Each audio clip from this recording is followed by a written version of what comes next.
Yesterday we started with AS11.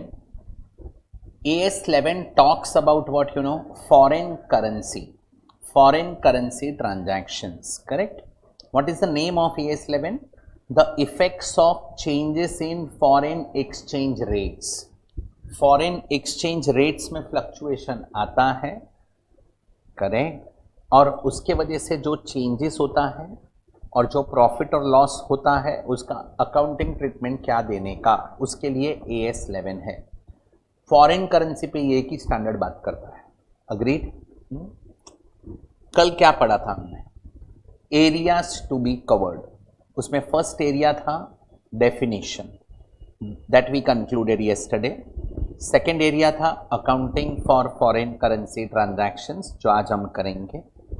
उसके बाद में third area translation of financial statement of foreign operations, जो हम ब्रांच अकाउंट में सीखेंगे, correct. And last forward exchange contracts. इतना हमको सीखना है ये स्टैंडर्ड में, करेक्ट। इन शॉर्ट दो एरिया बाकी है, एक डेफिनेशन हो गया, फिर अकाउंटिंग सीखेंगे, डेबिट क्रेडिट वाला अकाउंटिंग है, एंड लास्ट में फॉरवर्ड एक्सचेंज कॉन्ट्रैक्ट। वो बहुत सिंपल एरिया है, will talk on that. Start करूं?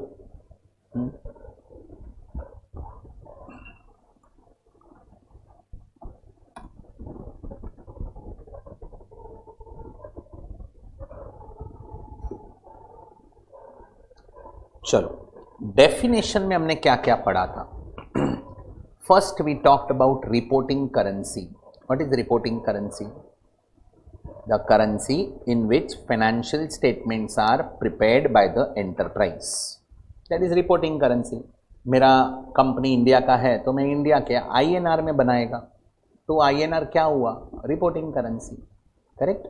What is foreign currency? Foreign currency means other than reporting currency. Clear? Third क्या था? Exchange rate. What is exchange rate? Ratio between two currencies, clear. फिर हमने सीखा what is opening rate, तो rate at the beginning of the year. What is closing rate, rate at the end of the year, correct. What is average rate, तो दोनों का average. What is spot rate, rate on the date of transaction. Spot मतलब आज का rate, on the spot सुना ही है, तो spot rate मतलब आज का rate, rate on the date of transaction. फिर हमने सीखा monetary and non monetary items, ये बहुत इंपॉर्टेंट है। कोई भी बैलेंस शीट के आइटम्स रहेंगे ना, उसको मॉनेटरी एंड नॉन मॉनेटरी दो पार्ट में डिवाइड करते हैं हम लोग। मॉनेटरी आइटम मतलब, हाँ, मॉनेटरी आइटम मतलब cash in hand, cash at bank, and those assets and liabilities which are to be convertible or which are to be converted in fixed determinable amount. जो fixed amount में convert होने वाले हैं वो सारे monetary items हैं, like debtors का fixed amount मिलने वाला है, क्रेडिटर्स अमाउंट कितना पे करना है पता है, loans, debentures, investments in debentures, ये सारे क्या हैं? Monetary items. नॉन मॉनेटरी के लिए क्या बोला है? Other than monetary items, like stock, बिकेगा कि नहीं वही नहीं पता, करेक्ट। फिक्स्ड एसेट कभी बेचना है वही नहीं पता है, कितना मिलेगा पता नहीं है, सो ये non monetary. Investment in equity non monetary है, कितना मिलेगा नहीं पता है, मिलेगा कितना मिलेगा वी डोंट नो, क्लियर। इतना पढ़ा था हमने। अभी हम नेक्स्ट पार्ट स्टार्ट करेंगे।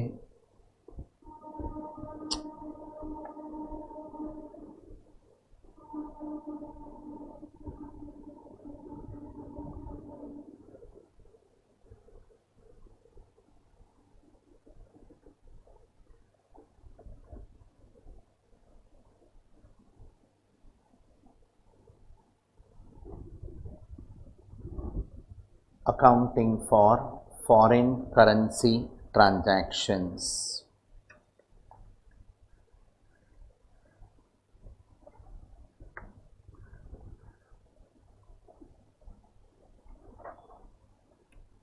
इसमें 3 पार्ट है। पहले सीखेंगे इनिशियल रिकॉग्निशन,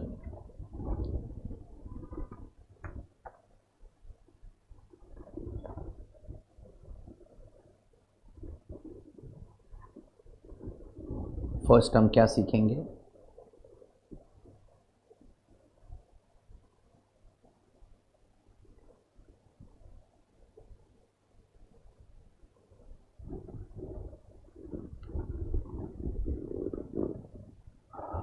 इनिशियल रिकॉग्निशन, मतलब फॉरेन करेंसी ट्रांजैक्शंस हुआ। क्या होता है foreign currency transaction? Import of goods, export of goods, import of fixed assets, loan taken in foreign currency, ये सबको बोलते हैं फॉरेन करेंसी ट्रांजैक्शंस। तो इसका अकाउंटिंग कैसे करने का, तो अभी वो सीखने जा रहे हैं। पहले क्या सीखेंगे? तो जब ये ट्रांजैक्शन हुआ तभी रिकॉर्ड कैसे करेंगे, क्या रेट पे करेंगे, मतलब क्या डॉलर का रेट लेगा। हाँ, तो वो डिस्कशन है। उसके बाद में सेकंड डिस्कशन के बैलेंस शीट डेट को क्या करने का, एंड थर्ड डिस्कशन के एक्सचेंज डिफरेंस अराइज होएगा तो क्या करने का। बस ये 3 पॉइंट हम डिस्कस करेंगे तो अकाउंटिंग हो जाएगा, फिर इसके ऊपर क्वेश्चंस करेंगे। करेक्ट। सेकंड क्या है? On balance sheet date.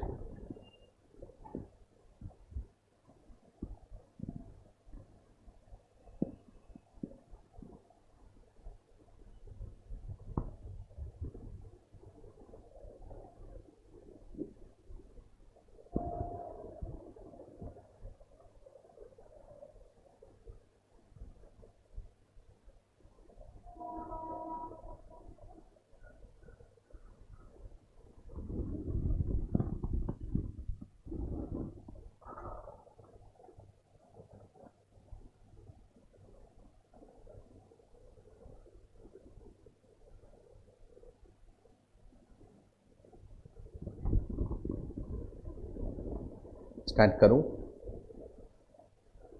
पहले क्या बात करेंगे हम? Initial recognition.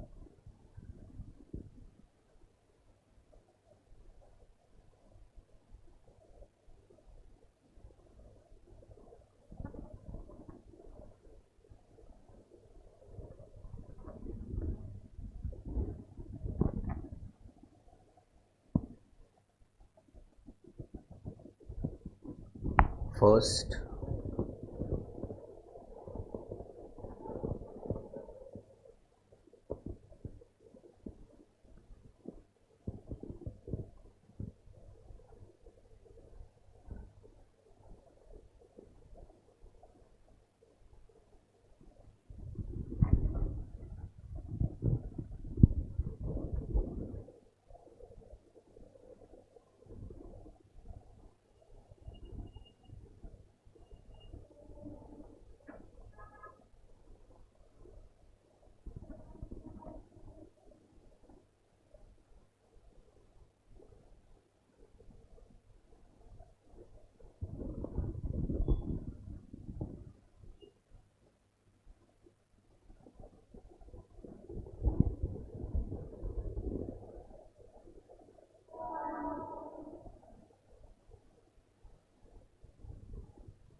बराबर है।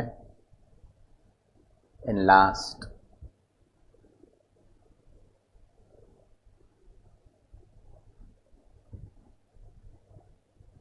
borrowings, that is loans.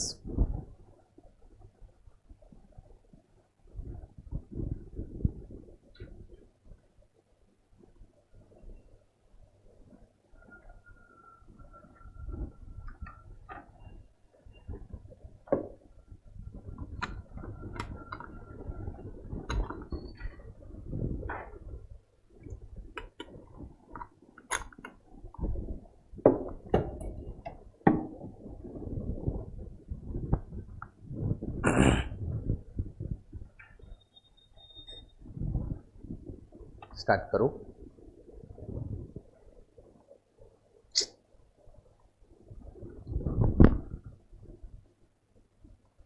बोलो, गुड्स इंपोर्ट किया, what is the journal entry? मतलब परचेस किया, what is the entry? Perfect. Purchase account debit to creditors account, क्या रेट पे? ऐसे बोलेंगे मैंने गुड्स इंपोर्ट किया तो बोलेंगे $10,000. भी डॉलर क्या रेट पे? अपने को तो आईएनआर में रिकॉर्ड करना पड़ेगा ना, रिपोर्टिंग करेंसी में रिकॉर्ड करना पड़ेगा. तो dollar into what? Exchange rate. कौन सा? स्पॉट. तो स्पॉट पे रिकॉर्ड करेगा. बस तो यही करना है, कुछ नहीं हो, सिंपल है. लिख दो entry, purchase account debit to creditors.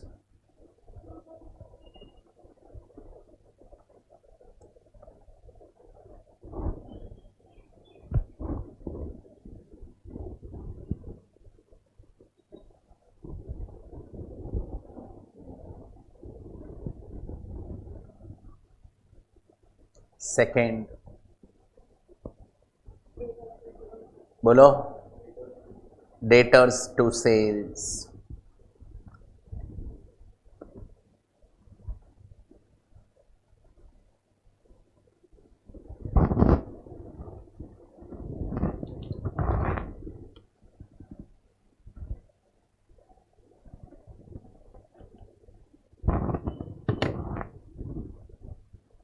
Clear. Third,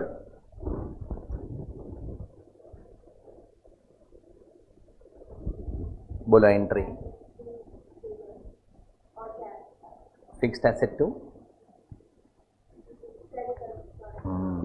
लिखो entry third, fixed asset account debit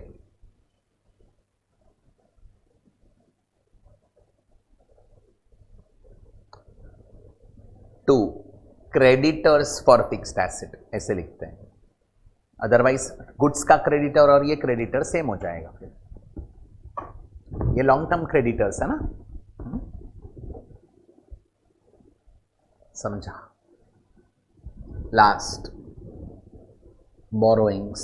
entry, loan लिया. एंट्री, ओ इंटरेस्टिंग. सर लोन डेबिट क्यों? क्योंकि लिया.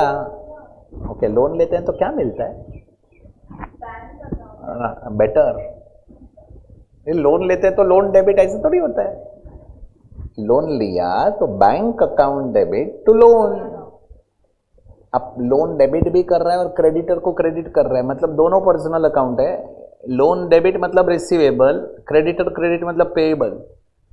दोनों एक ही है, लोन एंड क्रेडिटर. करेक्ट. लिखो entry, bank account debit to borrowings.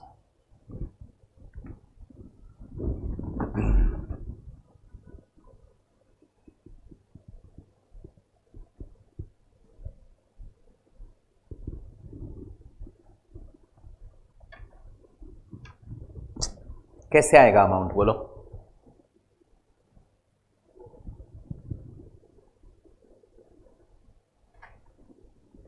ये सबका कॉमन है. परफेक्ट. सबका अमाउंट कैसे फाइंड करने का? तो amount equal to what? Foreign currency into बोलो स्पॉट रेट.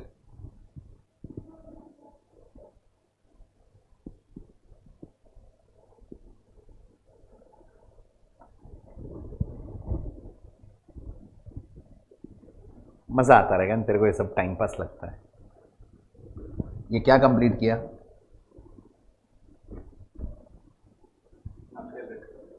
अकाउंटिंग में 3 पार्ट है ना. इनिशियली कैसे रिकॉर्ड करेंगे, बैलेंस शीट डेट को क्या करने का, और जब भी सेटलमेंट करेंगे तभी एक्सचेंज डिफरेंस आएगा तो उसका क्या करने का. करेक्ट. अभी फर्स्ट हो गया. सेकंड क्या है बोलो?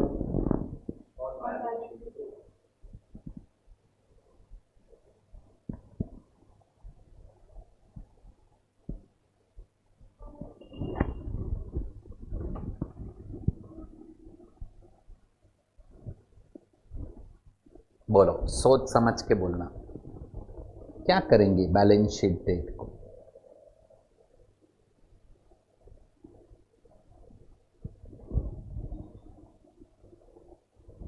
सुनो, परफेक्ट बोला.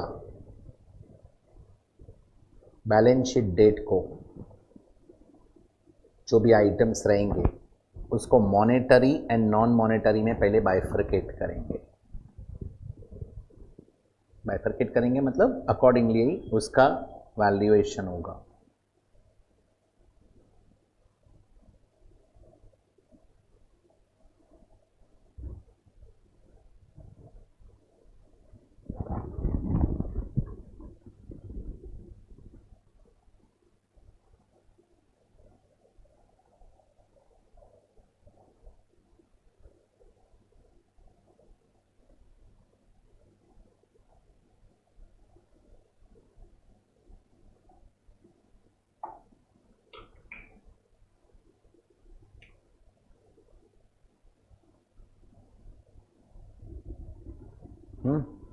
What is monetary item?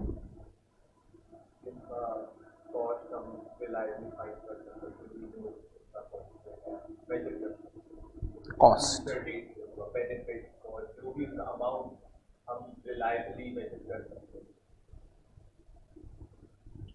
Monetary items are cash in hand or cash at bank, that is money held, and assets and liabilities which are to be converted into fixed determinable amount, that is monetary item.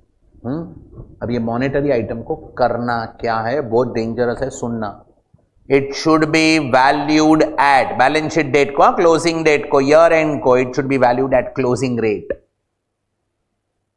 किस पे value करने का? उसके कारण exchange difference arise होएगा। समझाइए, वो exchange difference का क्या करने का, वो हम थर्ड पार्ट में सीखेंगे। क्लियर? किस पे वैल्यू करने का? It shall be reported using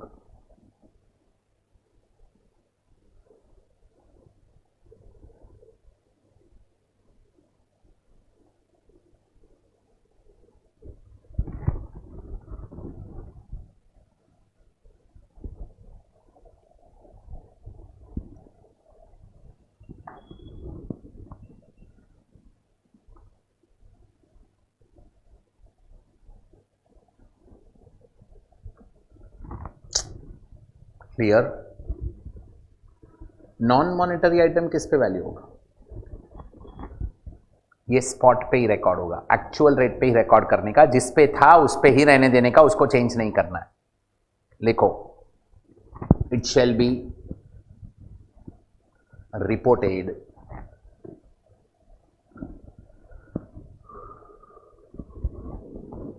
using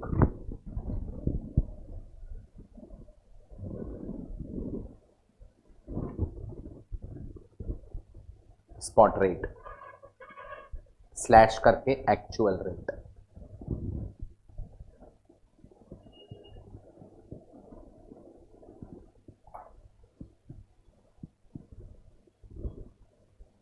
समझा? अभी मेरे को आंसर देना।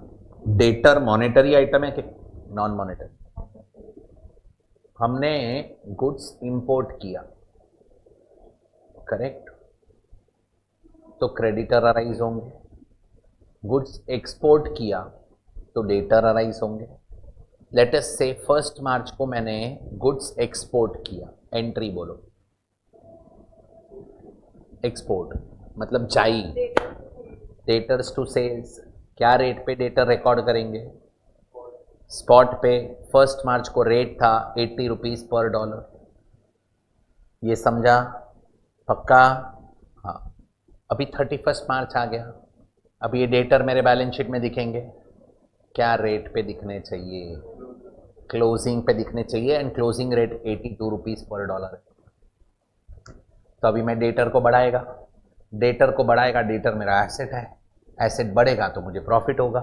ये प्रॉफिट कहाँ जाएगा? समझा मैं क्या बोल रहा है? This profit will be transfer to P&L through FEF account, foreign exchange fluctuation account. तो हम पहले कहाँ ट्रांसफर करेंगे इसको, एफ में, और F is a nominal account, वहां से वो पीएनएल में जाएगा। सिंपल। हाँ, बट मॉनेटरी आइटम को किस पे वैल्यू करना है, ईयर एंड को क्लोजिंग रेट पे, इसके कारण एक्सचेंज डिफरेंस आ जाएगा। क्लियर? 2 पॉइंट समझा सबको?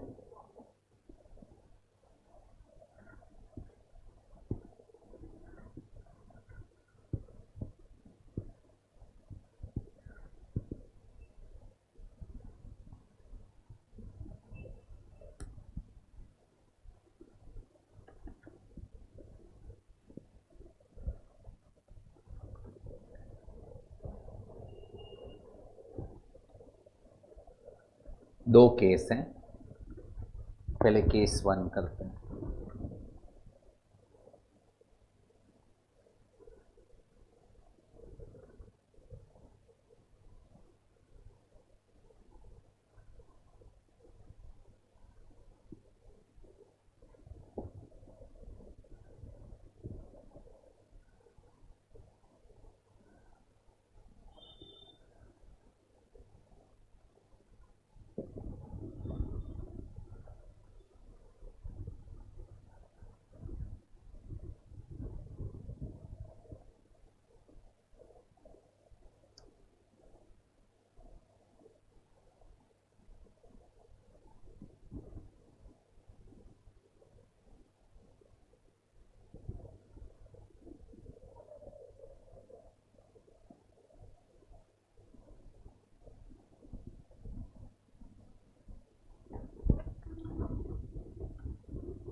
समझा? बोलो,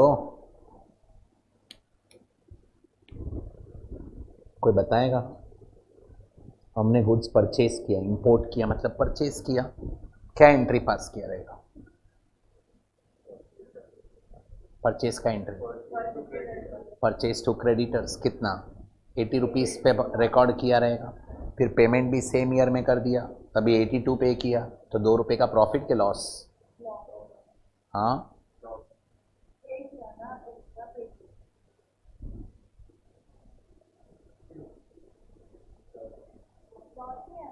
मैं तो पूछ रहा हूँ loss. So this is called as exchange difference.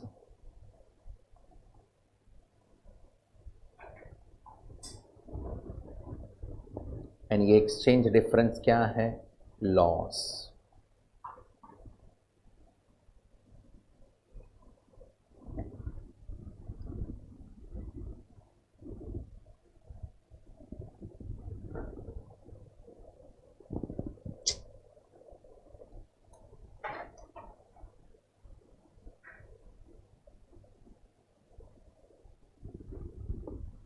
Recognize it as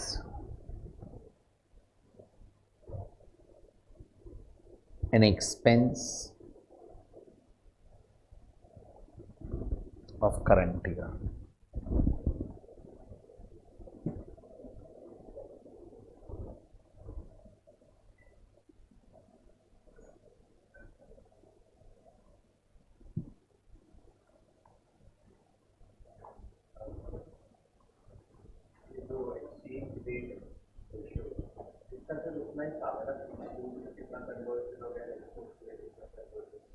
हाँ,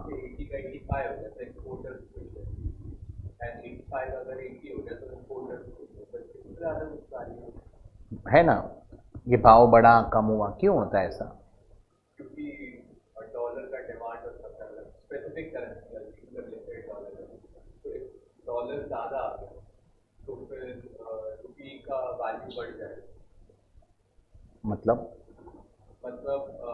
इस फॉरेन इन्वेस्टमेंट बढ़ जाते हैं तो फिर रुपी का वैल्यू भी बढ़ जाएगा साथ में क्योंकि डॉलर का सप्लाई ज़्यादा है डिमांड फॉरेन इन्वेस्टमेंट हट जाते हैं तो रुपी का मतलब प्राइस से रुपी का बढ़ जाएगा क्योंकि डॉलर का शॉर्टेज है तो फिर रुपी ज़्यादा महंगा पड़ेगा।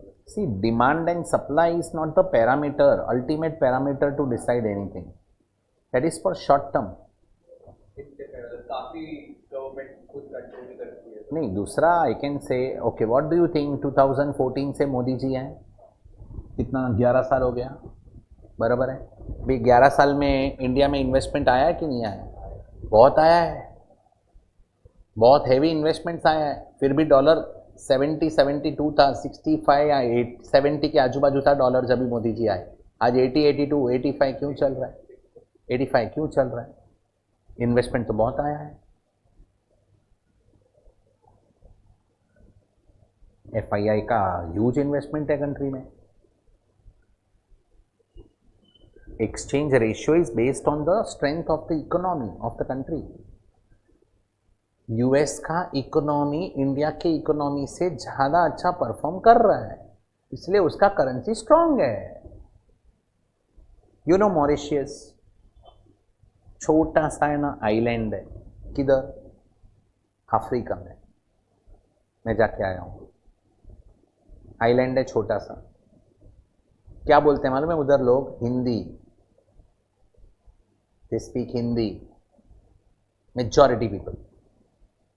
वहाँ के करेंसी का नाम क्या है मालूम है? Rupees, Mauritian rupees, MAU rupees. Maximum religion क्या है मालूम है उधर? हिंदू। सारे अपने ही देवी देवता हैं वहां पे। बट छोटा सा कंट्री है, पॉपुलेशन भी 1 करोड़ नहीं रहेगा। छोटा सा कंट्री, रोड पे लोग मिलते ही नहीं थे हमको, बरोबर। 1 Mauritian rupees is equal to 1 Mauritian rupees is equal to 2 INR। मतलब मेरे को 1000 चाहिए ना, 1000 मॉरिशियन रुपीज 2000 देना पड़ता था। 2.10 के आजू बाजू का रेट था भाई। क्यों? उसका इकोनॉमी अपनी इकोनॉमी से बेटर है। सर छोटा कंट्री का इकोनॉमी कैसे अच्छा रहेगा? उसका जो भी पॉपुलेशन है वो अर्निंग पॉपुलेशन है। अपना इधर टैक्स नहीं देता है public, they are dependent on others. If everybody is paying tax means they all are like self reliant। अभी क्या हो रहा है? मैक्सिमम क्राउड टैक्स नहीं देता है, गवर्नमेंट का इनकम ही नहीं आ रहा है। मोदी थोड़ा स्क्रू टाइट करता है तो पब्लिक को गुस्सा आता है। ये सब प्रॉब्लम इधर से है ना कि टैक्स तुम नहीं देगा। जीएसटी इसीलिए ला रहा है वो। जीएसटी में कैसा रहता है? सब टैक्स देते हैं, सबको पता ही नहीं है टैक्स देते हैं, इनडायरेक्ट है। इनकम टैक्स का इश्यू है। इंफ्रास्ट्रक्चर भी पब्लिक को बहुत अपना मान के यूज करना चाहिए। सब इंफ्रा है ना, वो अपना मान के यूज करना चाहिए। दूसरा, पॉपुलेशन बहुत हैवी हो गया है अपना, और वो अनप्रोडक्टिव पॉपुलेशन है। अगर कंट्री के लिए प्रोडक्टिव रहेगा ना तो बहुत अच्छा होता है कंट्री का। अनप्रोडक्टिव है ना यार, कंट्री में कंट्रीब्यूशन कुछ नहीं करना है, लेना सब है। वो पॉपुलेशन है, तो उसके कारण ग्रोथ नहीं हो रहा है कंट्री का, स्ट्रांग होने में तकलीफ हो रही है क्योंकि इतने सारे लोगों को पालना है। देख, दो एग्जाम्पल देता हूं, एक तेरा फैमिली है, एक तेरे बाजू वाले का फैमिली है। बाजू वाले के घर में 4 जन रहते हैं, चल 5 रहते हैं, पांचों कमाते हैं, बरोबर 25-25 हजार 5 जन कमाते हैं, और तू तेरे फैमिली में तू अकेला कमाता है, 1 लाख रुपया कमाता है। They will have upper hand boss, बस वहां पे सारे प्रोडक्टिव हैं। अभी यहां पे क्या हुआ, तेरे पे कितने डिपेंडेंट है, वो सारे इंडिपेंडेंट है, बस ये डिफरेंस हो रहा है। इसीलिए कंट्री में कैसा है ये डॉलर्स का रेट का ये सब आता है, क्योंकि जो चाहिए वैसा हो नहीं रहा है। फिर भी कैसा है, बचे हुए हैं, नहीं तो US, Russia, Ukraine, UK, Israel, देख बेचारे लोग की हालत क्या है वॉर के कारण।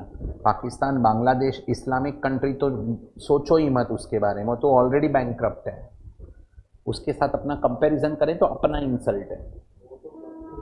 We have to compare with developed countries, no, developed में भी यूएस ने पूरा यूक्रेन रशिया वॉर में यूएस का ही हाथ है। हाँ, बाइडेन का हाथ था ना, हाँ मतलब वो तो क्लेम कर रहा है, वो होता तो रशिया को सपोर्ट करता और यूक्रेन को जो वेपन्स दिए हैं वो नहीं देता, फंड नहीं देता, तो यूक्रेन वॉर ही नहीं करता।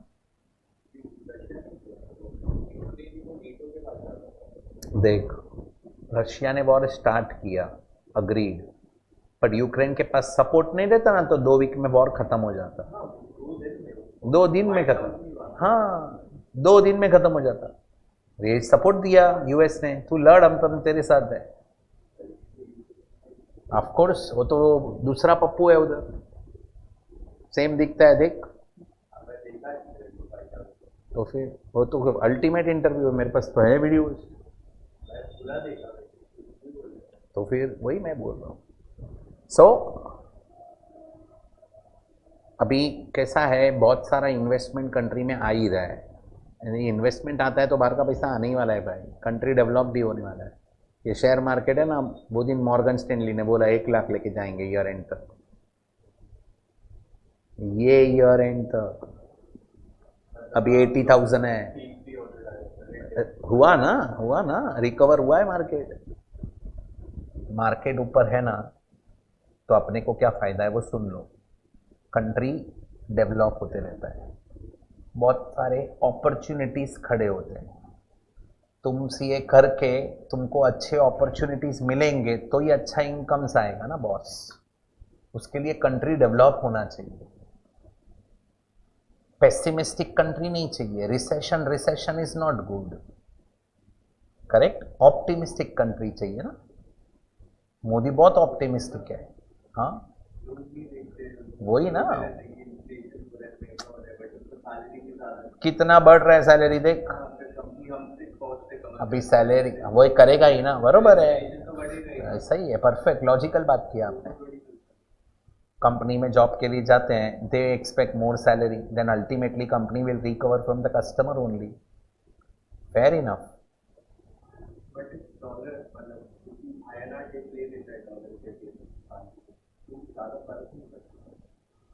आईएनआर डिप ले लेता है तो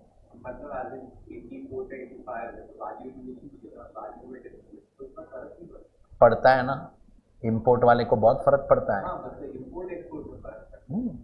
बाकी क्या, बाकी ठीक है, नहीं दूसरा कंट्री के पॉइंट ऑफ व्यू से सोचेगा तो बहुत फर्क पड़ता है। वेपन्स परचेस किए हैं, ऑयल परचेस किया है कंट्री ने,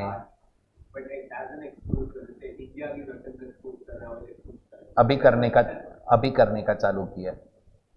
ऑयल तो फिर भी आप उन बाहर से बहुत कुछ लेते हैं, हम गैस को एक्सपोर्ट करते हैं, ऑयल तो हम मेजॉरिटी बाहर से ही लेते हैं। It should B Russia, it is Russia और ईरान के साथ भी अपना डील हुआ है। यूएस बोलता है मेरे से लो,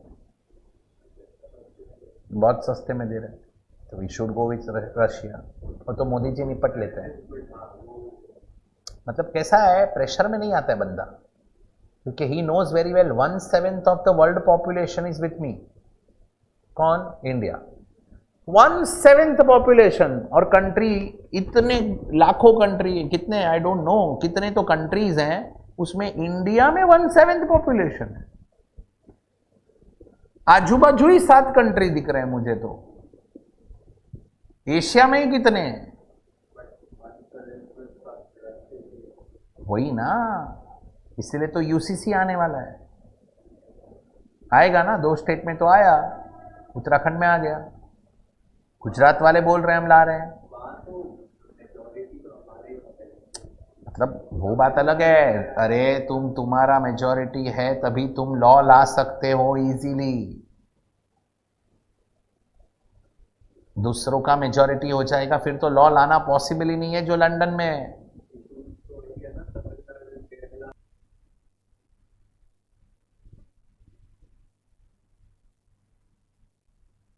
ठीक है, चलो स्टार्ट करें. So case 1 is transaction and settlement in same accounting period. इधर तक समझा? पक्का? पूरा कहां जाएगा?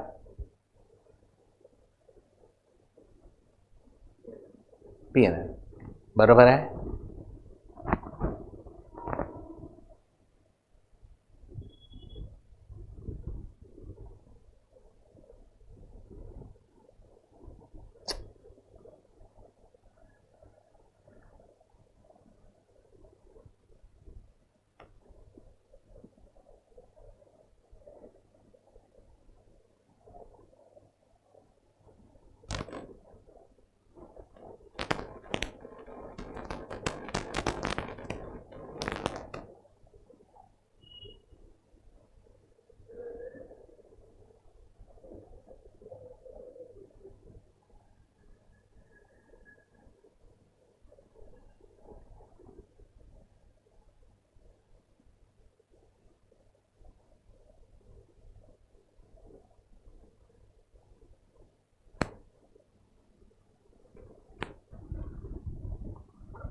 बरोबर है.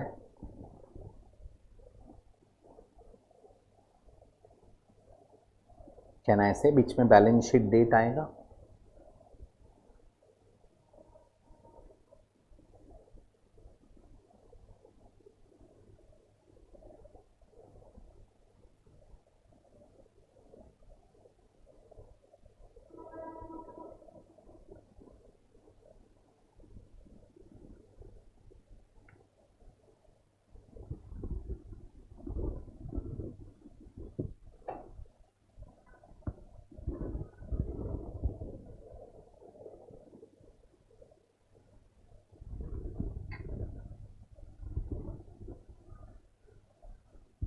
अभी मेरे को आराम से बोलना. टेल मी, गुड्स परचेज्ड क्या भाव पे परचेज किया? 82 पे परचेज किया, एंट्री क्या हुआ रहेगा? Purchase to creditors, creditors is which type of item, which item? तो उसको हमने इनिशियली 82 पे रिकॉर्ड किया। अभी वो क्रेडिटर बैलेंस शीट डेट को क्या भाव पे रिकॉर्ड होगा? Monetary item should be reported at what rate on balance sheet date? हाँ, बस वही तो इंपॉर्टेंट है। इनिशियली किस पे रिकॉर्ड करेंगे? स्पॉट पे। स्पॉट कितना है? 82। फिर बैलेंस शीट डेट को क्रेडिटर क्या भाव पे आएगा? 85। तो मेरे को 3 रुपये से क्रेडिटर बढ़ाना पड़ेगा। क्रेडिटर मेरा लायबिलिटी है, तो अभी मेरे को 3 रुपये से क्रेडिटर लायबिलिटी बढ़ाऊंगा तो लॉस होएगा। तो एंट्री क्या होगा?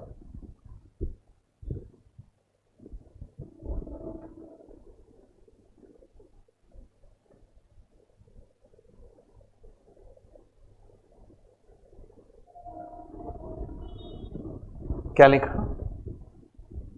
Exchange difference. हमें क्या होगा? लॉस। कितने का?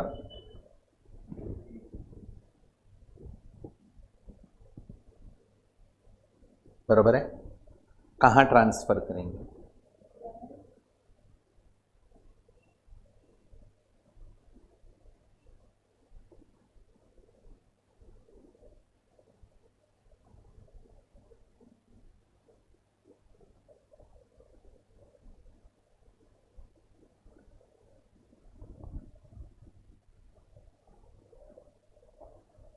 समझा? अभी बोलो, क्रेडिटर बैलेंस शीट डेट को क्या भाव पे आ गया? हाँ, 85। और जब पे करने गए तभी क्या भाव है?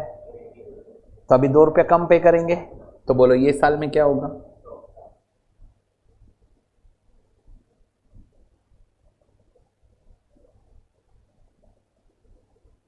मॉनेटरी आइटम है ना, उसको ईयर एंड को क्लोजिंग रेट पे रखना है।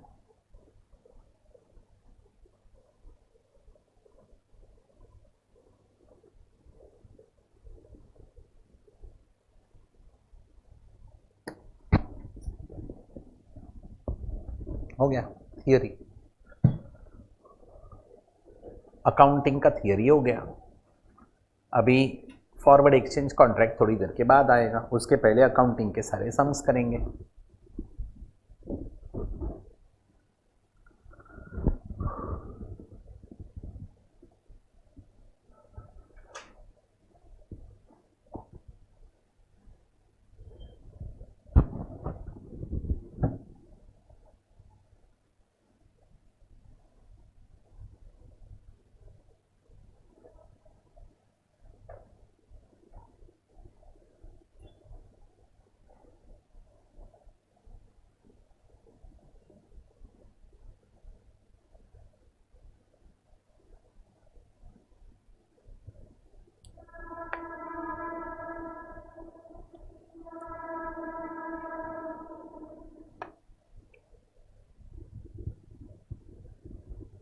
स्टार्ट करो।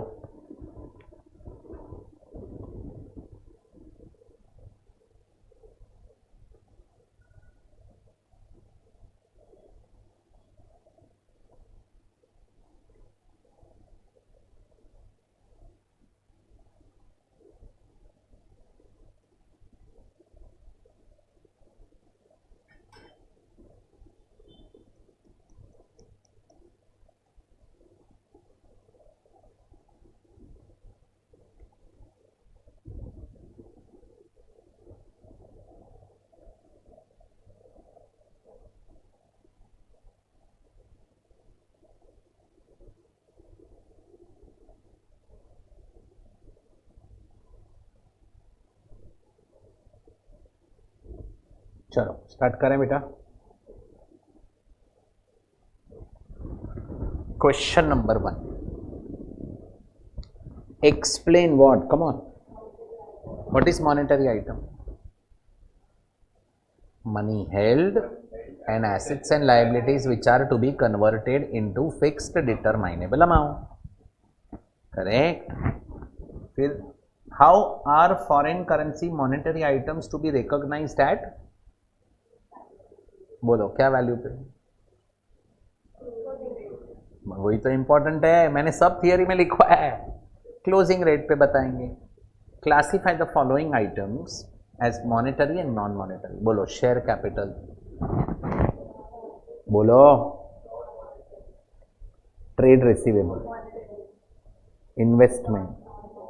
We have to assume equity. हाँ, इक्विटी में इन्वेस्ट किया है. Fixed asset. हो गया, खत्म. Question 1 is over. लिखना है, लिखो. क्यों नहीं आएगा? हाँ, तो एमसीक्यू तो है ना अभी 2-2 मार्क के. 2-2 मार्क के एमसीक्यू. हाँ, 15 एमसीक्यू 30 मार्क्स. वो भी 3 केस स्टडी आएगा 10-10 मार्क का. उसमें 5-5 एमसीक्यू रहेंगे. समझा? लिखो. Question number 1. As per AS 11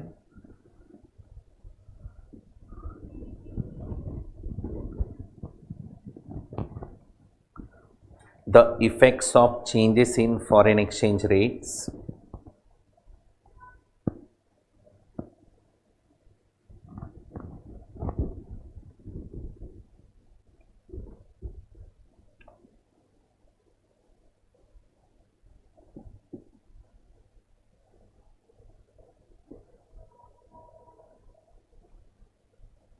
the effects of changes in foreign exchange rates,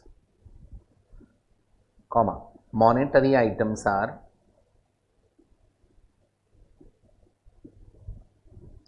money held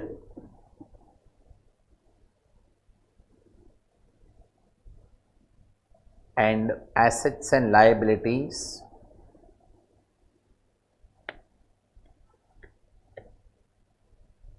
which are convertible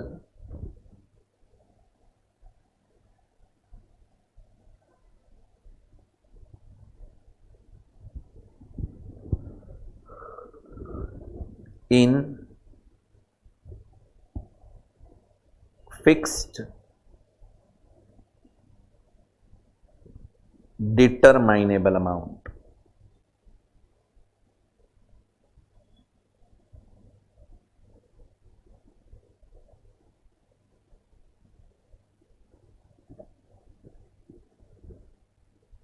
समझा नहीं समझा?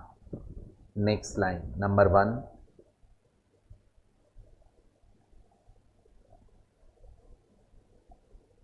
Share capital. Side arrow. बोलो. Non monetary. Number 2. Trade receivable. monetary item.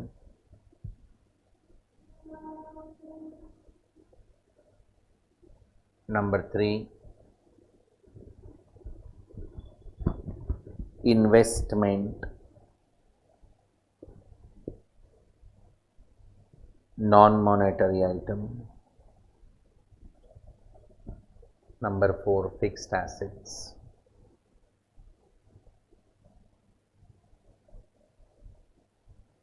Non-monetary items.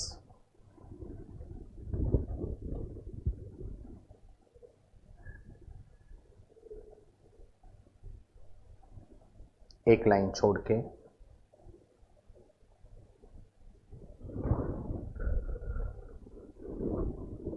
foreign currency monetary items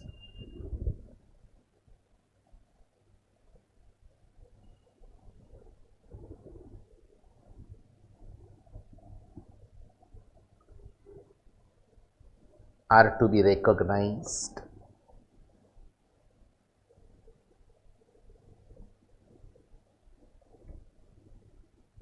at closing rate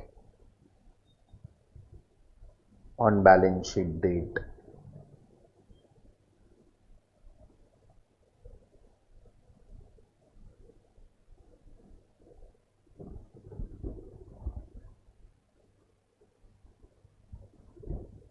समझा?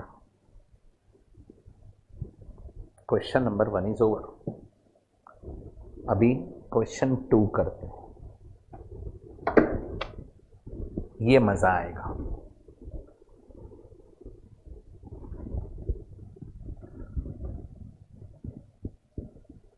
आप लोग के syllabus में नहीं था फॉरेन एक्सचेंज, अभी नहीं था, नहीं, आपका 6th सेम में था, करेक्ट। बैफ है ना तेरा, बीकॉम है।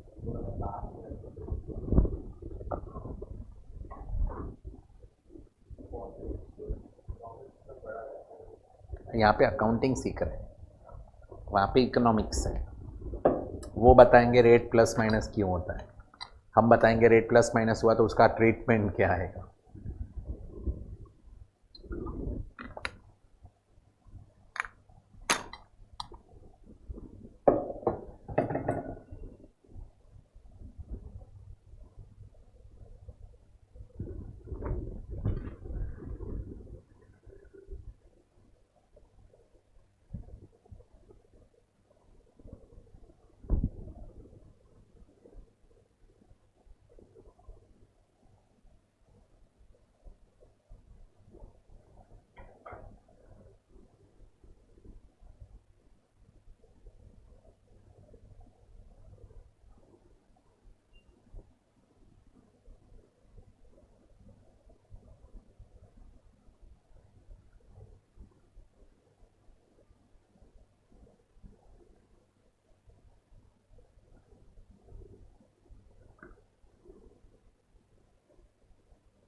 स्टार्ट करो।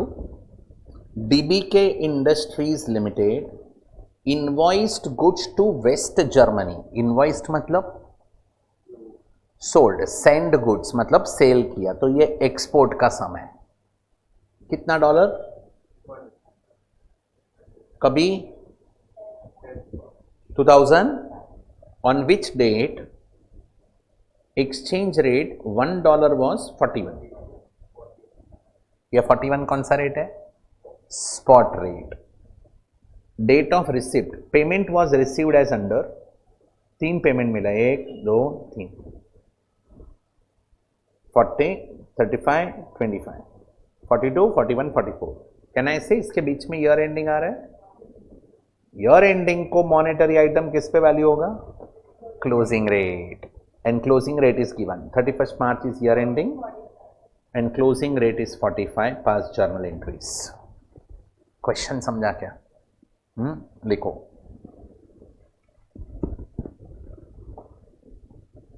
Journal entries, question number 2।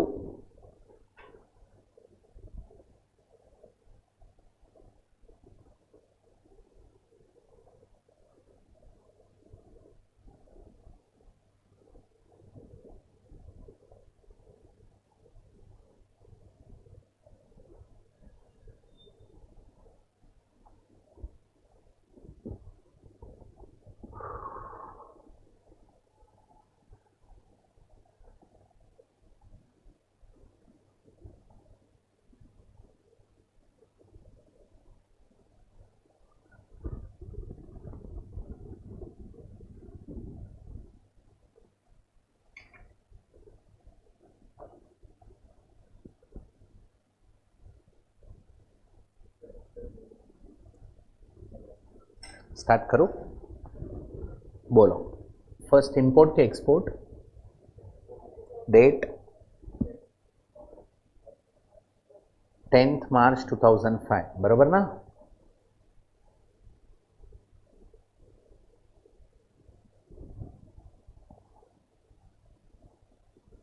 Entry बोलो। वेस्ट जर्मनी तो कंट्री है ना बेटा, डीबी के तो हम है। नहीं नहीं नहीं नहीं नहीं, debtors account debit to sales, सही है।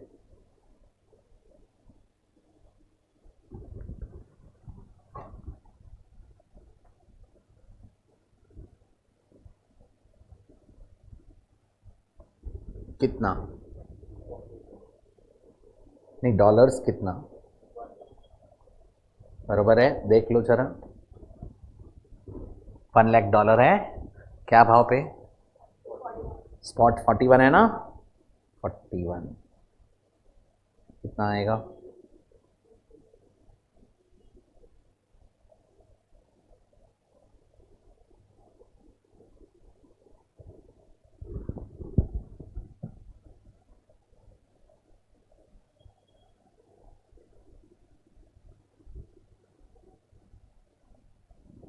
अभी सेल तो हो गया, अभी क्या मिलेगा? पेमेंट मिलेगा। कभी मिल रहा है? 20th मार्च को मिल रहा है। कितना डॉलर? 40,000 डॉलर। कितना मिल रहा है? 42। तो 1 रुपया ज़्यादा आ रहा है ना, तो प्रॉफिट के लॉस 20th मार्च 2005,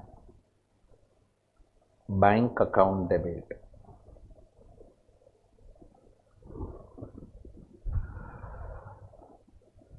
आराम से। ओए, कितना डॉलर? ये दिन क्या भाव है डॉलर का?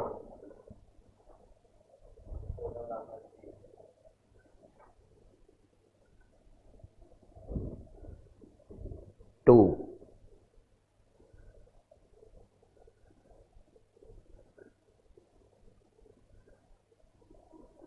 कोई बताएगा डेटर क्या भाव पे था? 41 पे ही था ना, सो डेटर 41 से ही कैंसिल होगा।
बराबर। 20th मार्च, समझा? ये नरेशन तो लिखने आएगा ना। अभी बोलो आगे क्या हो रहा है। 29 मार्च को वापस 35,000 डॉलर का पेमेंट आया। क्या भाव पे आया? तो डेटर क्या भाव पे थे? 41 पे ही थे, 41 पे ही आया। No profit no loss, entry.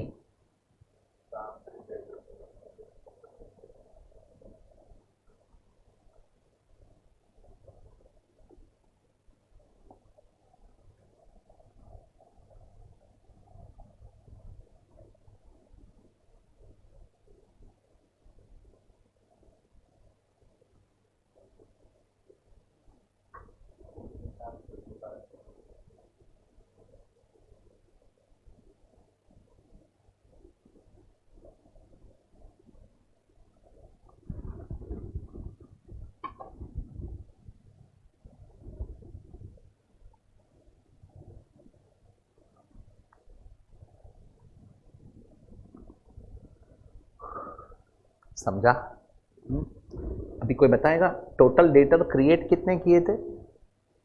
Dollar में 1 लाख डॉलर्स। सेटल कितने हो गए? 40,000 एंड 35,000, 75,000 सेटल हो गए। अभी कितना बाकी है? 25,000 पेंडिंग है ना।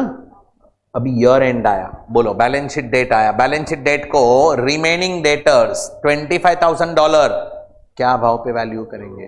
Closing rate. डेटर ऑलरेडी कितने पे है? अभी कितने पे है? 41 पे है ना, स्पॉट पे रहेगा। और अभी 31 मार्च को क्लोजिंग पे लाना पड़ेगा, तो क्लोजिंग कितना है?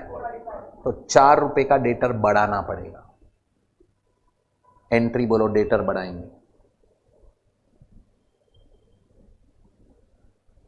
डेटर अपना एसेट है, डेबिट बैलेंस होता है, और बढ़ाना है तो डेटर और डेबिट करेंगे।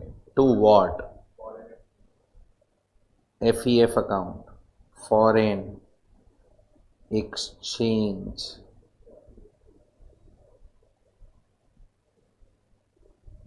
Fluctuation account.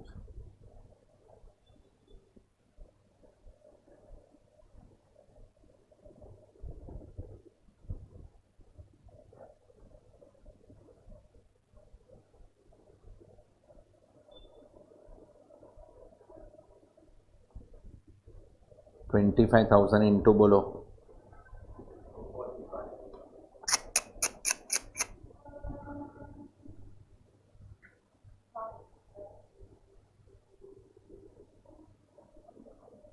ये 4 रुपीज ही आएगा ना।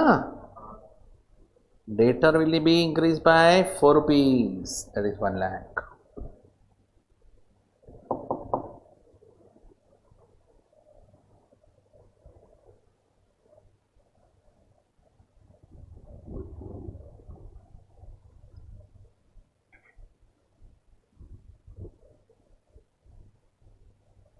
बराबर है।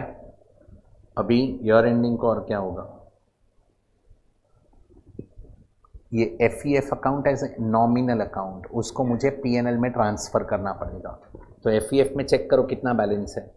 क्रेडिट 40 था, क्रेडिट 1 लाख, बराबर ना। सो एफ फुल फॉर्म लिखना आप लोग। F account debit 1,40,000 to PNL.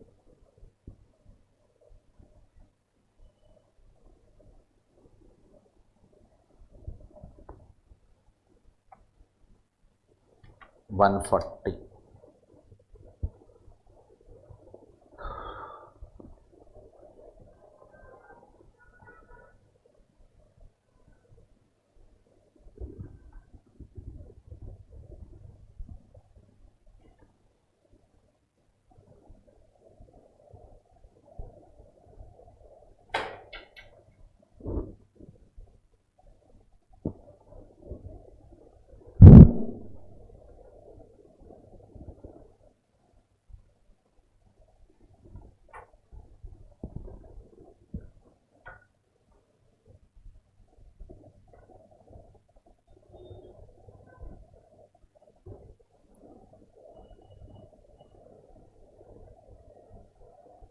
अभी 15 अप्रैल आया, लास्ट इंस्टॉलमेंट भी रिसीव हो रहा है $25,000। तभी रेट क्या है? कोई बताएगा अभी डेटर कितना है? 45। अभी डेटर 45 पे है, क्लोजिंग रेट पे है, और अभी 44 मिल रहा है। तो ज़्यादा मिल रहा है, कम मिल रहा है? तो प्रॉफिट के लॉस एंट्री।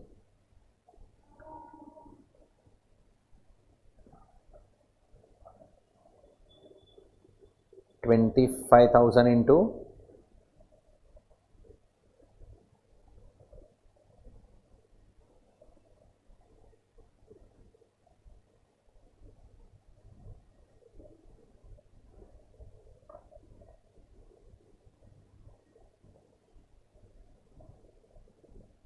बोलो कितना अमाउंट?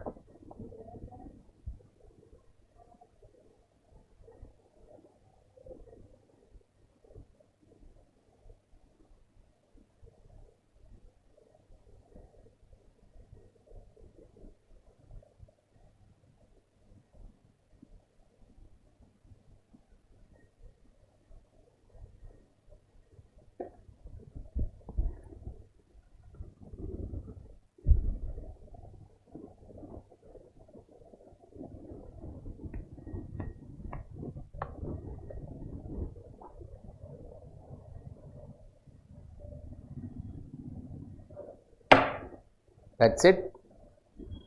ये कौन सा सम किया, समझा?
क्वेश्चन नंबर 3 पढ़ो।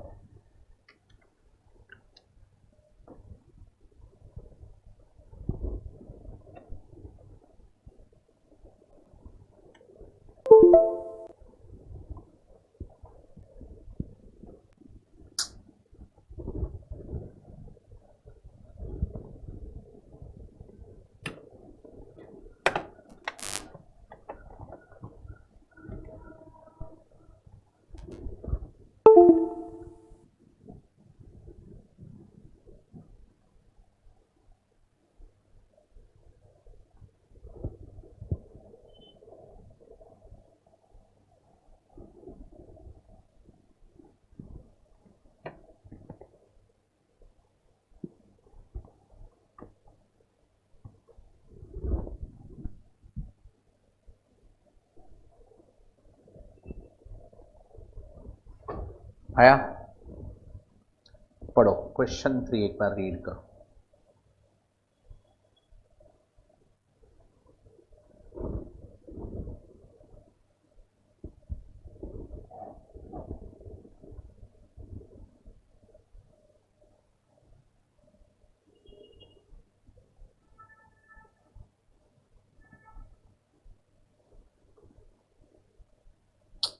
क्या चालू हो गया? नहीं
समझा? क्या क्या परचेस हो रहा है? बरोबर है, मतलब गुड्स इंपोर्ट हो रहा है। हाँ, क्या भाव पे?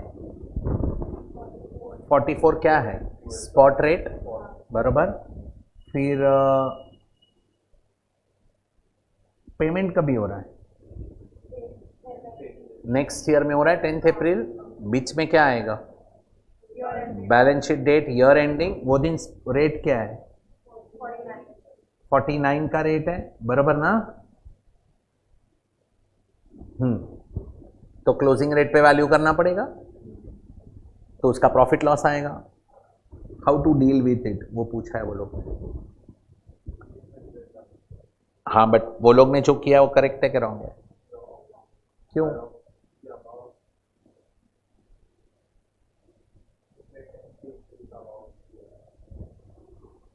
48 एंड 44 का डिफरेंस होना चाहिए कि 49 एंड 44 का होना चाहिए? बोलो। तो वो लोग ने पहले वो डिफरेंस जो लिया वो भी रॉन्ग है। फिर ये कहाँ जाना चाहिए? वो लोग ने किस में एडजस्ट किया है? रॉ मटेरियल कॉस्ट में एडजस्ट किया है, वो भी रॉन्ग है। तो अब इसको अपने को क्रिटिसाइज करना है, बराबर। लिखवाओ, लिखो।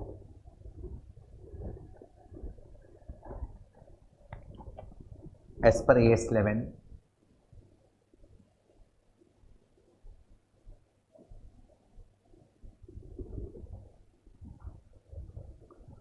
the effects of changes in foreign exchange rates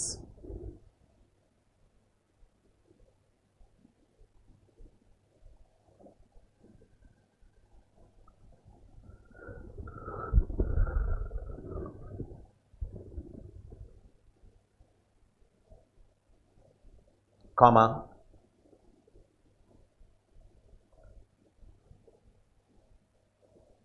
initially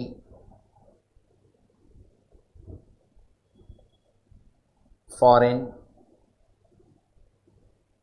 transaction should be recognized at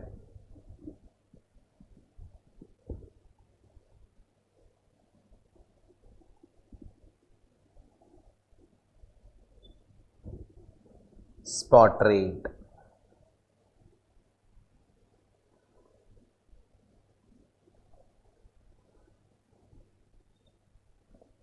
Then on balance sheet date,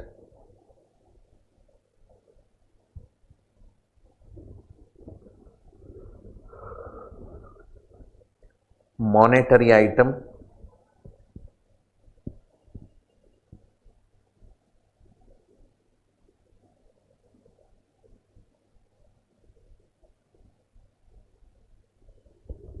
should be reported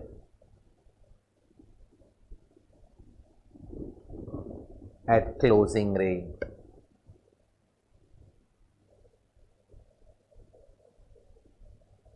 And difference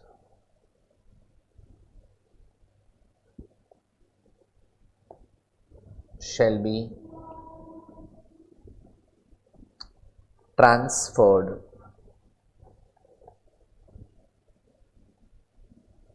to P&L.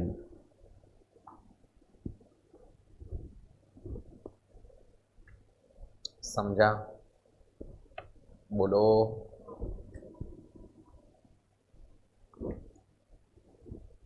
ये पूरा स्टोरी लिख लिया, बराबर। फिर आगे लिखो।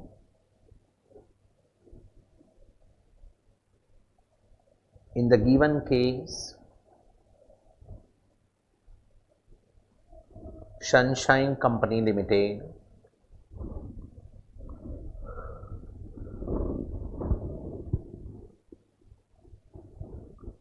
in the given case, Sunshine Company Limited imported raw material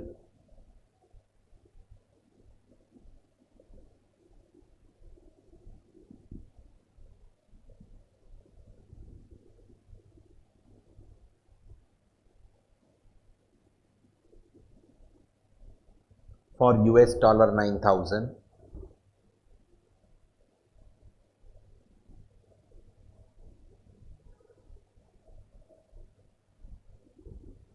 on 25th Feb 2011.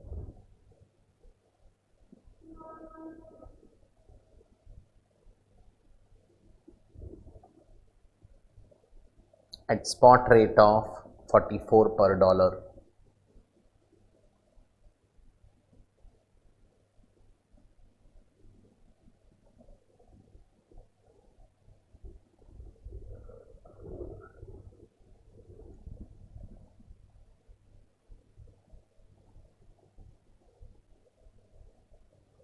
Clear?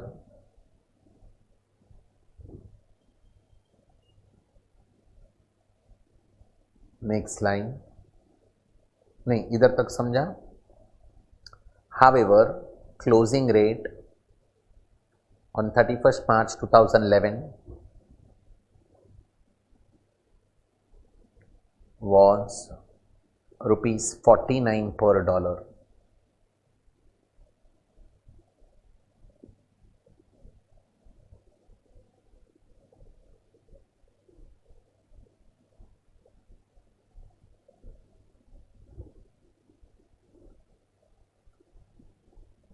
Correct? So the difference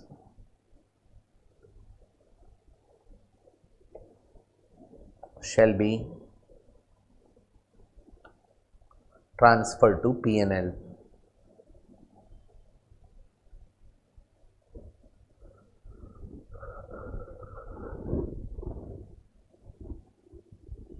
Clear? अभी एक वर्किंग दे रहा हूं,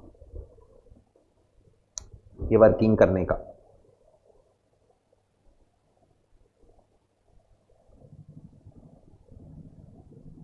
ट्रांजैक्शन डेट क्या है बोलो?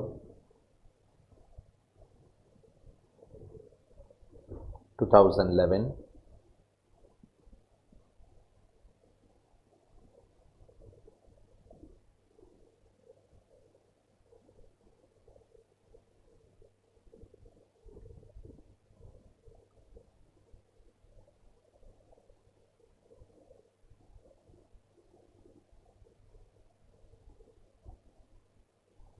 टेंथ बराबर है। अभी बोलो, गुड्स परचेज किया है, सेल किया है, तो अमाउंट इज रिसीवेबल, पेएबल? कितना डॉलर पेएबल था? क्या रेट पे?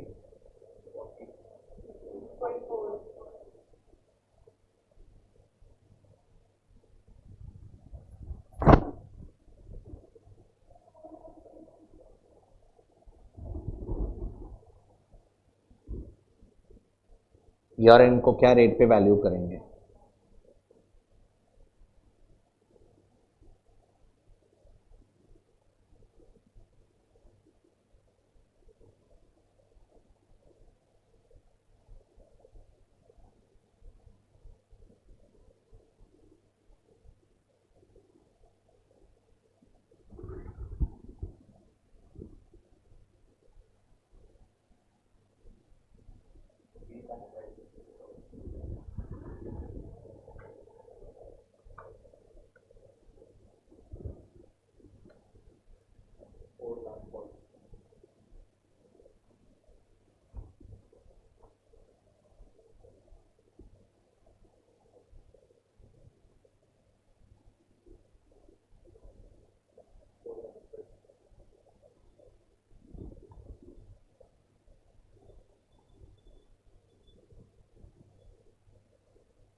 अभी बोलो, ये कितना आ रहा है? 396 एंड 41।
बरोबर है.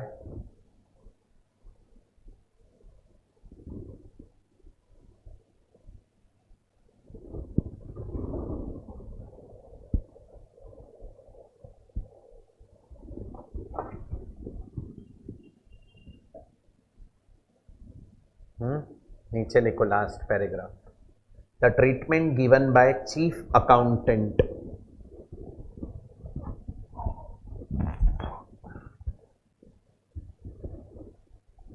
The treatment given by chief accountant of company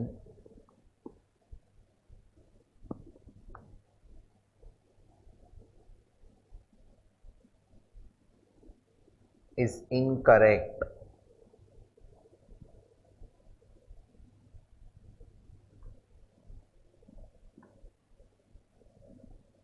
The difference between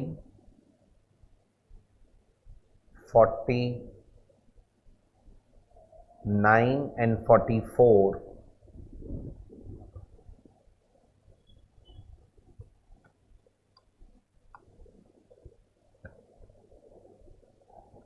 should have been considered.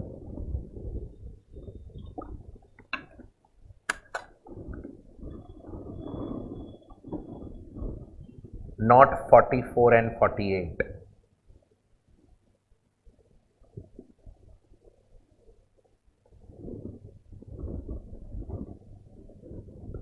Not 44 and 48.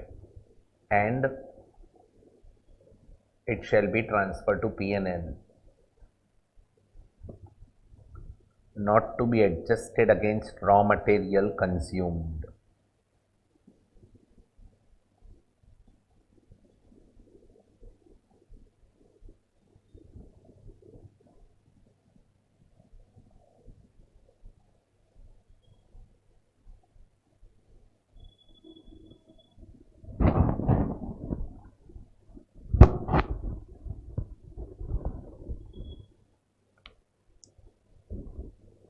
पक्का?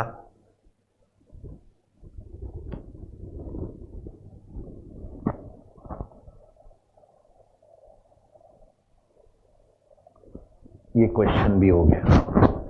Have you understood question 3?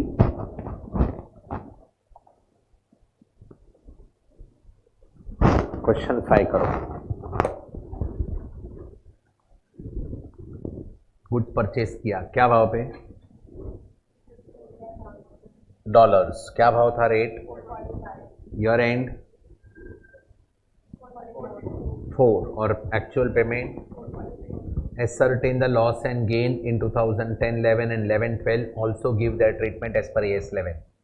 एक मिनट. मतलब क्या करना है? मैंने जो अभी लिखवाया ना, फर्स्ट पैराग्राफ जो लिखा ना कि गेन और लॉस किधर जाएगा वो लिखने का, फिर वो जो टेबल बनवाया ना वो ड्रॉ करने का और नीचे ट्रीटमेंट लिख देने का. खत्म. कर सकता है? करो.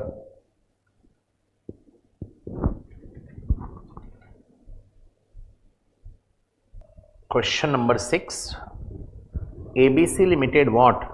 Borrowed $5 lakh on 1st January 17, which was repaid on 31st July 17. मतलब within 7 months.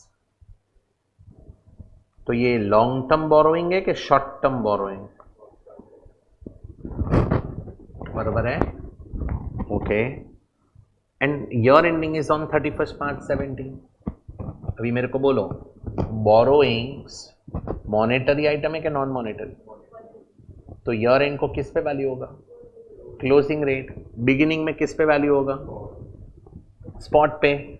मतलब बोरोइंग मेरा लोन है, मैंने 68.5 पे वैल्यू किया रहेगा, इनिशियली रिकॉर्ड किया रहेगा. बैलेंस शीट डेट को 69.5 में रिकॉर्ड करेगा. ₹1 का लॉस हो जाएगा क्योंकि लायबिलिटी ₹1 से बढ़ाना पड़ेगा. फिर पेमेंट करने गया तो 70 का पेमेंट किया तो और 50 पैसे का लॉस आ रहा है पर डॉलर. समझाइए. पास journal entries in the books of ABC limited. 5 mark का क्वेश्चन में 18. समझा? लिखो. Question number 6.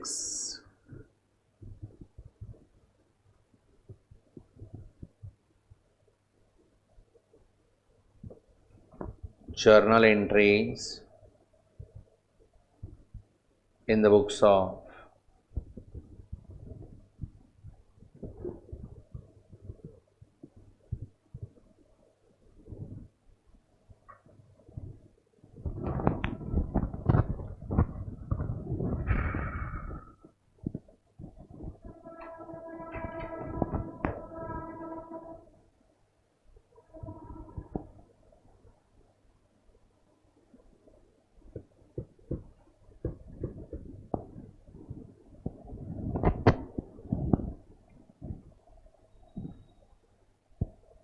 done.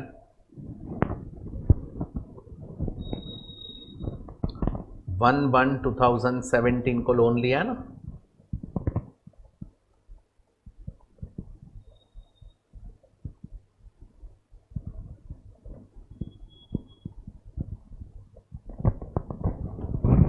Bank account debit to what,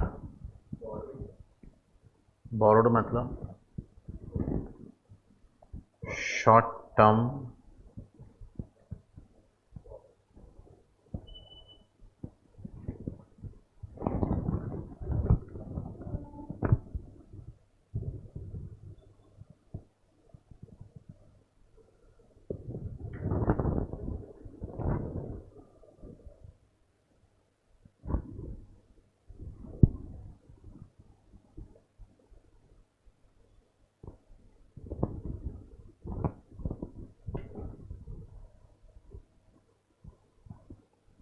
कितना,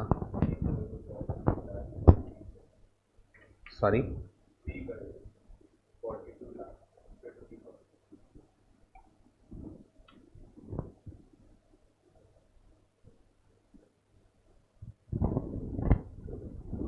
बराबर। अभी बोलो short term borrowing which item, monetary item, year end को किस पे वैल्यू होना चाहिए, क्लोजिंग रेट पे। तो ये क्लोजिंग 69.5 है ना, तो उसको बढ़ाना पड़ेगा। एंट्री बोलो,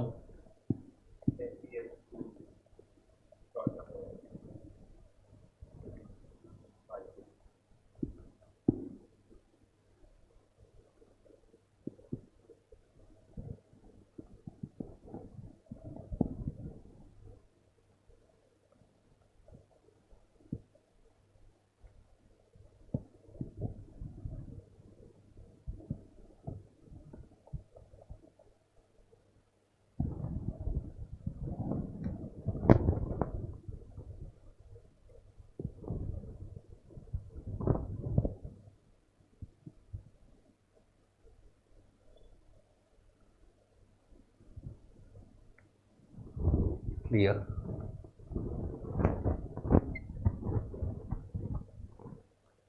अभी ये FEF-PNL में ट्रांसफर करना पड़ेगा।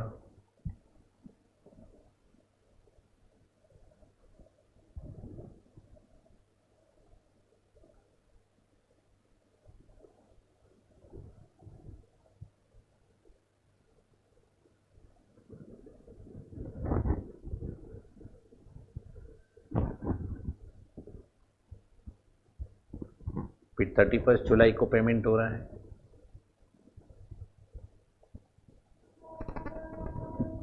क्या एंट्री आएगा,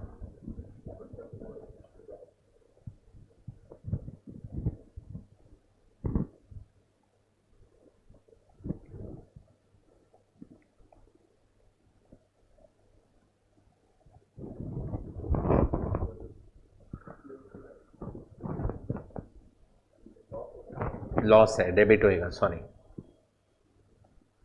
शॉर्ट टर्म बोरोइंग $1 लाख 70 नहीं 69 पॉइंट, बोरोइंग तो 69.5 का है ना, ₹1 बढ़ाया था बराबर।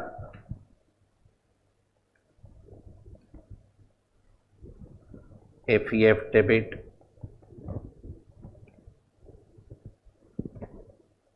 $1 लाख इनटू बोलो 50,000 to what to bank account,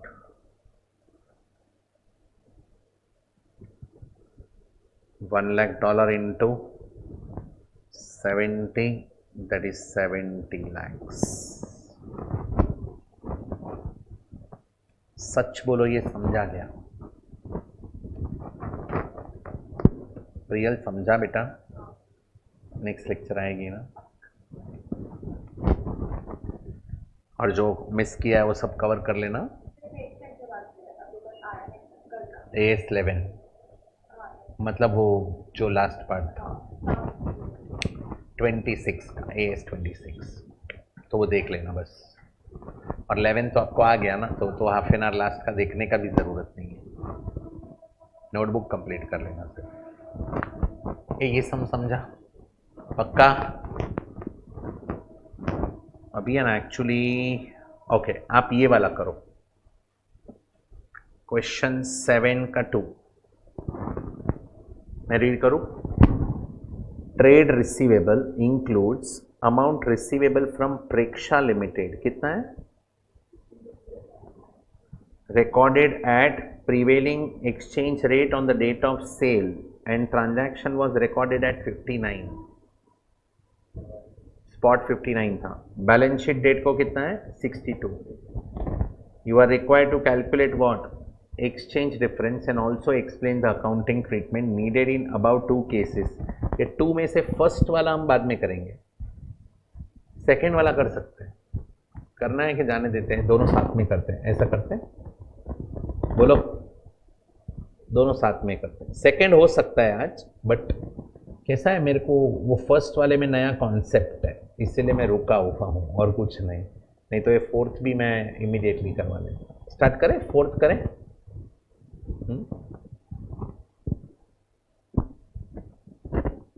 ये क्या लिखा है?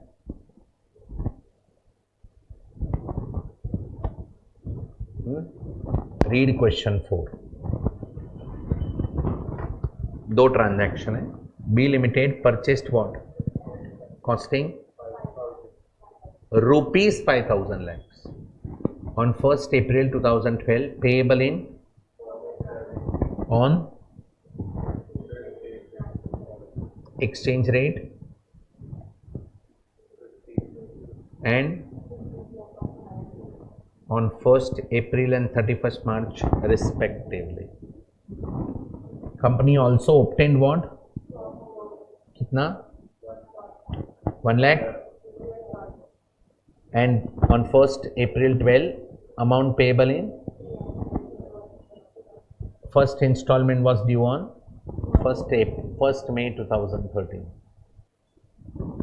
You are required to state how these transactions would be accounted for in the books of accounts ending 31st March 2013.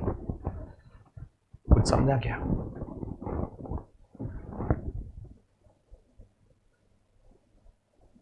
एक ट्रांजैक्शन है कि दो? 2 ट्रांजैक्शन है।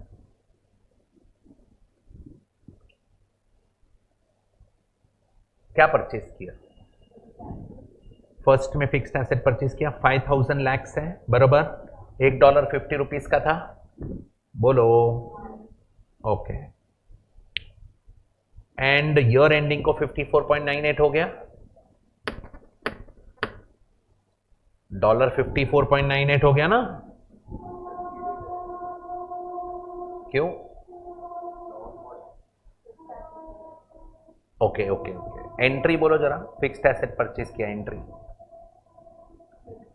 Fixed asset account debit to, तो क्रेडिटर्स का डिस्कशन है, फिक्स्ड एसेट का discussion नहीं है।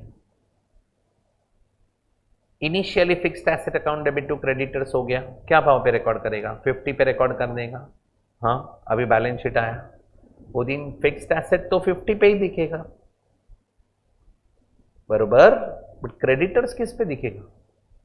क्रेडिटर इज मॉनेटरी और non monetary?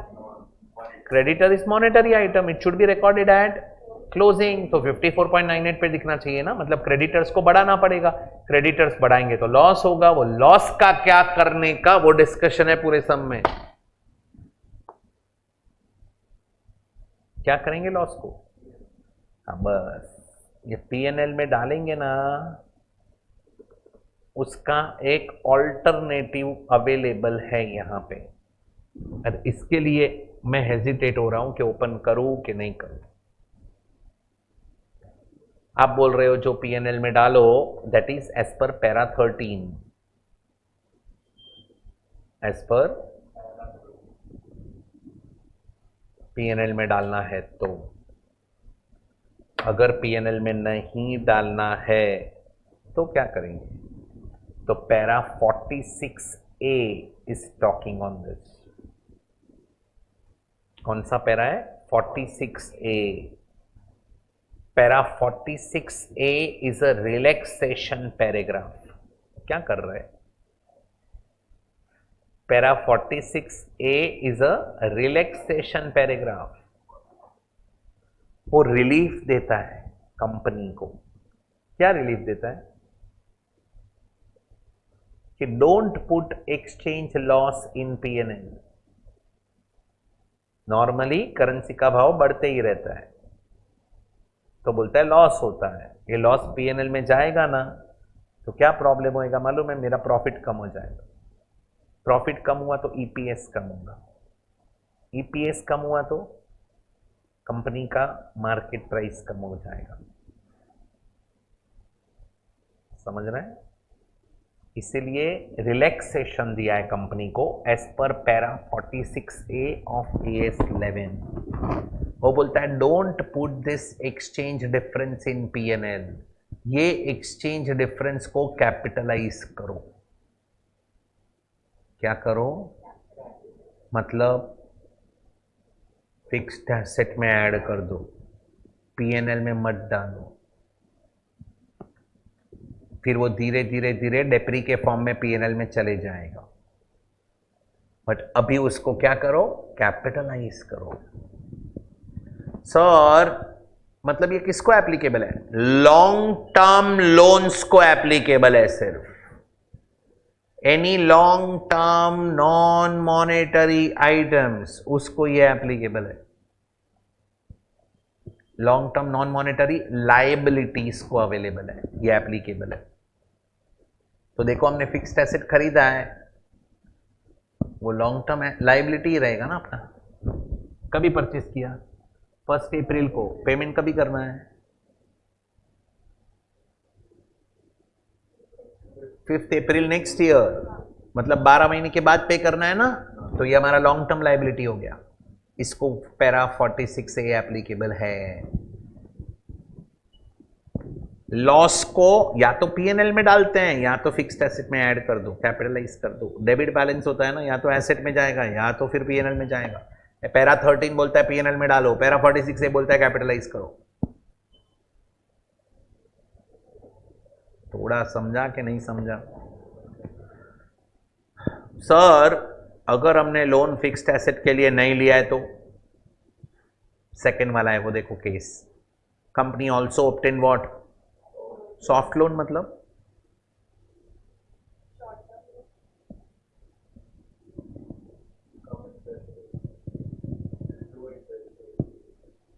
Very good, cheap loans.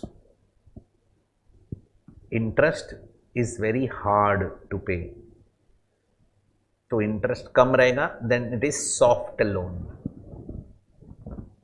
Lender is soft. तो हमने फॉरेन करेंसी में लोन लिया है, कभी पेएबल है? कितना साल में? 3 साल में पेएबल है, देख लो। तो लॉन्ग टर्म हुआ कि नहीं हुआ? हुआ। इसमें भी डिफरेंस राइज होएगा तो क्या करेंगे? पीएनएल में नहीं जाएगा, एक नया अकाउंट ओपन करेंगे, उसमें डालेंगे FCMITD। कौन सा अकाउंट? FCMITD। FC मतलब फॉरेन करेंसी, MI मतलब मुंबई इंडियंस ने हो, monetary items. Foreign currency monetary items translation difference account. ये पूरा पैरा 46A किसको लगा मालूम है? किसको लगता है पैरा 46 से? लॉन्ग टर्म मॉनेटरी आइटम्स, और उसमें भी लायबिलिटीज को।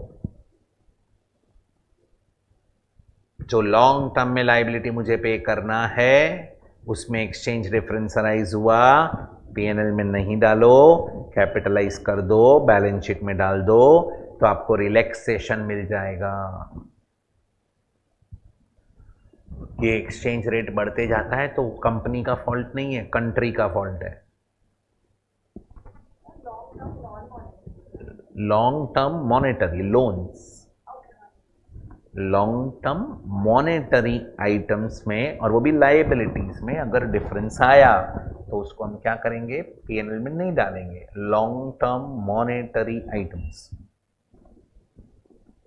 लोन स्पेसिफिकली, पर फिक्स्ड एसेट का नहीं हम बात कर रहे हैं, क्रेडिटर्स का बात कर रहे हैं। क्रेडिटर्स में डिफरेंस आएगा, फिक्स्ड एसेट तो सेम वैल्यू पे रिकॉर्ड होने वाला है ना, स्पॉट पे।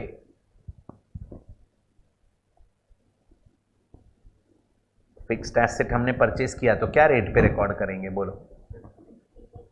50 पे रिकॉर्ड हुआ, बरोबर, बैलेंस शीट डेट को 50 पे ही रहेगा। बट क्रेडिटर तो क्लोजिंग पे आएगा। अभी क्लोजिंग पे आया है तो क्रेडिटर तो बढ़ा दिया, वो क्रेडिट बढ़ गया, पर डेबिट किसको? तो हम नॉर्मली पीएनएल में लॉस डालते हैं, अभी बोलता है लॉस फिक्स्ड एसेट में डाल दो। बट लोन अगर फिक्स्ड एसेट के लिए नहीं रहेगा तो जनरल पर्पस के लिए रहेगा तो एफसीएमआईटीडी करके नया अकाउंट ओपन करो, उसमें डिफरेंस डाल दो। समझा? ये किधर दिया है सब? Para 46A। तो अभी अपना कल के लेक्चर में पूरा पैरा 46A के ऊपर चलेगा सब डिस्कशन। अभी दो ही कॉन्सेप्ट बाकी रह गया, पैरा 46A एंड फिर फॉरवर्ड एक्सचेंज कॉन्ट्रैक्ट्स। समझा? पक्का? That's it. आज करते नहीं है पैरा 46A, कल करेंगे, राइटिंग में सब नोट्स देगा मैं आपको। पर ये कौन सा पैरा है? 46A, relaxation paragraph. Clear?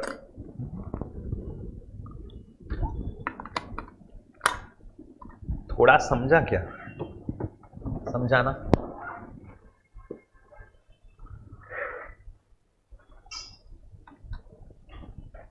We will wind up here. Thank you. Bye. Take care.